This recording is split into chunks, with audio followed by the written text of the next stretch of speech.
लूका बाब नंबर 6। सिबत के बारे में सवाल। एक दिन ईसा अनाज के खेतों में से गुजर रहा था।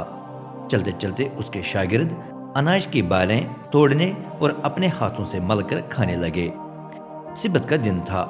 ये देखकर कुछ फरीसियों ने कहा, तुम ये क्यों कर रहे हो? सिबत के दिन ऐसा करना मना है। ईसा ने जवाब दिया, क्या तुमने कभी नहीं पढ़ा कि दाऊद ने क्या किया जब उसे और उसके साथियों को भूख लगी थी?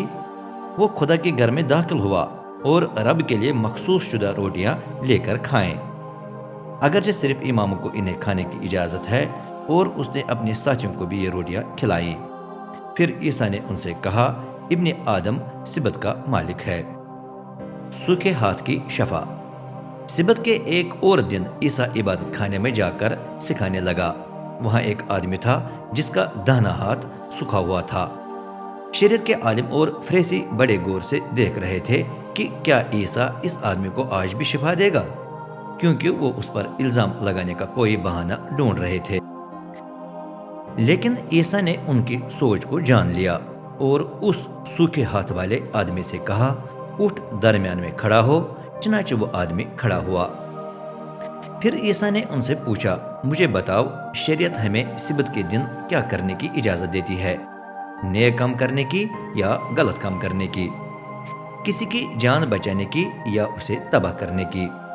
वो खामोश होकर अपने इर्द गिर्द के तमाम लोगों की तरफ देखने लगा। फिर उसने कहा, अपना हाथ आगे बढ़ा। उसने ऐसा किया तो उसका हाथ बहाल हो गया। लेकिन वो आपे में न रहे और एक दूसरे से बात करने लगे कि हम ईसा से किस तरह निपट सकते हैं। ईसा 12 रसूलों को मुकर्रर करता है। उन्हीं दिनों में ईसा निकलकर दुआ करने के लिए पहाड़ पर चढ़ गया। दुआ करते करते पूरी रात गुजर गई। फिर उसने अपने शागिर्दों को अपने पास बुलाकर उनमें से 12 को चुन लिया, जिन्हें उसने अपने रसूल मुकर्रर किया। उनके नाम ये हैं: शमऊन, जिसका लक़ब उसने पतरस रखा, उसका भाई इंद्रियास, याकूब, यूहन्ना, फिलिप्पुस, बरतुलमाई, मती, तोमा, याकूब बिन हल्फी, शमऊन मुजाहिद, यहूदा बिन याकूब और यहूदा इस्करियोती, जिसने बाद में उसे दुश्मन के हवाले कर दिया। ईसा तालीम और शिफा देता है। फिर वो उनके साथ पहाड़ से उतरकर एक खुले और हमवार मैदान में खड़ा हुआ। वहां शागिर्दों की बड़ी तादाद ने उसे घेर लिया। साथ ही बहुत से लोग यहूदिया, यरूशलेम और सूर और सैदा के साहिली इलाके से उसकी तालीम सुनने और बीमारियों से शिफा पाने के लिए आए थे, और जिन्हें बदरूहें तंग कर रही थीं उन्हें भी शिफा मिली। तमाम लोग उसे छूने की कोशिश कर रहे थे, क्योंकि उसमें से कुव्वत निकलकर सबको शिफा दे रही थी। कौन मुबारक है? फिर ईसा ने अपने शागिर्दों की तरफ देखकर कहा, मुबारक हो तुम जो जरूरतमंद हो, क्योंकि खुदा की बादशाही तुमको ही हासिल है। मुबारक हो तुम जो इस वक्त भूखे हो, क्योंकि सैर हो जाओगे। मुबारक हो तुम जो इस वक्त रोते हो, क्योंकि खुशी से हंसोगे। मुबारक हो तुम जब लोग इसलिए तुमसे नफरत करते और तुम्हारा हुक्का पानी बंद करते हैं कि तुम इब्ने आदम के पैरोकार बन गए हो। हाँ, मुबारक हो तुम जब वो इसी वजह से तुम्हें लान तान करते और तुम्हारी बदनामी करते हैं। जब वो ऐसा करते हैं तो शादमान होकर खुशी से नाचो, क्योंकि आसमान पर तुमको बड़ा अजर मिलेगा। उनके बाप दादा ने यही सलूक नबियों के साथ किया था। मगर तुम पर अफसोस जो अब दौलतमंद हो, क्योंकि तुम्हारा सुकून यहीं खत्म हो जाएगा। तुम पर अफसोस जो इस वक्त खूब सैर हो, क्योंकि बाद में तुम भूखे होगे। तुम पर अफसोस जो अब हंस रहे हो, क्योंकि एक वक्त आएगा कि रो रो कर मातम करोगे। तुम पर अफसोस जिनके तमाम लोग तारीफ करते हैं, क्योंकि उनके बाप दादा ने यही सलूक झूठे नबियों के साथ किया था। अपने दुश्मनों से मोहब्बत रखना।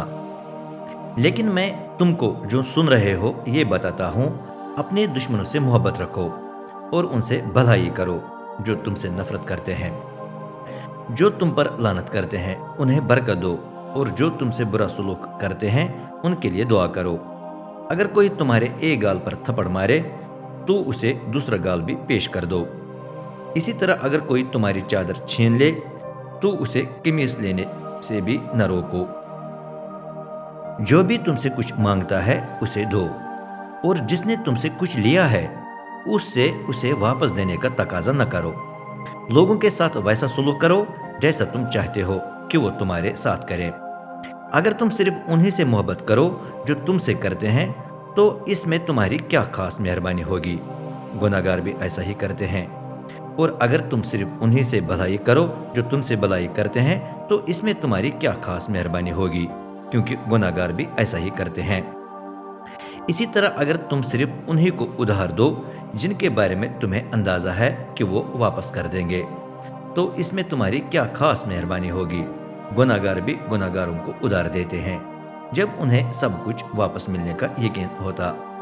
نہیں، اپنے دشمنوں سے محبت کرو اور انہیں سے بھلائی کرو، انہیں ادھار دو جن کے بارے میں تمہیں واپس ملنے کی امید نہیں ہے، پھر تم کو بڑا اجر ملے گا اور تم خدا تعالیٰ کے فرزند ثابت ہوگے، کیونکہ وہ بھی ناشکروں اور برے لوگوں پر نیکی کا اظہار کرتا ہے۔ لازم ہے کہ تم رحم دل ہو کیونکہ تمہارا باپ بھی رحم دل ہے۔ منصف نہ بننا، دوسروں کی عدالت نہ کرنا تو تمہاری بھی عدالت نہیں کی جائے گی۔ دوسروں کو مجرم قرار نہ دینا تو تم کو بھی مجرم قرار نہیں دیا جائے گا۔ معاف کرو تو تم کو بھی معاف کر دیا جائے گا، دو تو تم کو بھی دیا جائے گا۔ ہاں، جس حساب سے تم نے دیا اسی حساب سے تم کو دیا جائے گا، بلکہ پیمانہ دبا دبا اور ہلا ہلا کر اور لبریز کر کے تمہاری جھولی میں ڈال دیا جائے گا، کیونکہ جس پیمانے سے تم ناپتے ہو اسی سے تمہارے لیے ناپا جائے گا۔ پھر عیسیٰ نے یہ مثال پیش کی، کیا ایک اندھا دوسرے اندھے کی رہنمائی کر سکتا ہے؟ ہرگز نہیں، اگر وہ ایسا کرے تو دونوں گڈھے میں گر جائیں گے۔ شاگرد اپنے استاد سے بڑا نہیں ہوتا، بلکہ جب اسے پوری تربیت ملی ہو تو وہ اپنے استاد ہی کی مانند ہوگا۔ تو کیوں غور سے اپنے بھائی کی آنکھ میں پڑے تنکے پر نظر کرتا ہے جبکہ تجھے وہ شہتیر نظر نہیں آتا جو تیری اپنی آنکھ میں ہے؟ تو کیوں کر اپنے بھائی سے کہہ سکتا ہے، بھائی ٹھہرو، مجھے تمہاری آنکھ میں پڑا تنکا نکالنے دو، جبکہ تجھے اپنی آنکھ کا شہتیر نظر نہیں آتا؟ ریاکار، پہلے اپنی آنکھ کے شہتیر کو نکال، تب ہی تجھے بھائی کا تنکا صاف نظر آئے گا اور تو اسے اچھی طرح سے دیکھ کر نکال سکے گا۔ درخت اس کے پھل سے پہچانا جاتا ہے۔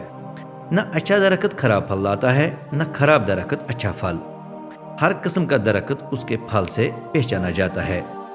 کھاردار جھاڑیوں سے انجیر یا انگور نہیں توڑے جاتے۔